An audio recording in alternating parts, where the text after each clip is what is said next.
رواں سال روضہ رسول صلی اللہ علیہ وآلہ وسلم کی زیارت کرنے والے پاکستانیوں کا نیا ریکارڈ۔ عالمی وبا کرونا وائرس کے باعث لگی سرحدی پابندیاں ختم ہونے پر روضہ رسول صلی اللہ علیہ وآلہ وسلم کی زیارت کرنے والے پاکستانیوں نے نیا ریکارڈ قائم کر دیا۔ سعودی عرب میں اس سال عمرہ موسم کے آغاز سے 9 مئی 2022 تک پاکستان سے 2,01,003 عمرہ زائرین مسجد نبوی کی زیارت کے لیے مدینہ منورہ پہنچے۔ وزارت حج و عمرہ برائے امور زیارت کے بیان کے مطابق اس سال مدینہ منورہ آنے والوں میں سب سے زیادہ عراقی عمرہ زائرین تھے۔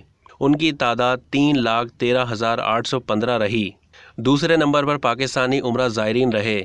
پاکستان سے عمرہ کرنے کے لیے جانے والوں کی تعداد 2,01,003 ریکارڈ کی گئی۔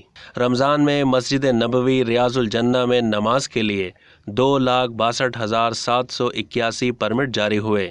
ان میں سے 1,16,045 خواتین تھیں۔ اب تک کے لیے اتنا ہی۔ مزید معلومات کے لیے ڈیلی جنگ کے یوٹیوب چینل کو سبسکرائب کرنا نہ بھولیے اور فیس بک کے پیج کو بھی لائک کرنا نہ بھولیے۔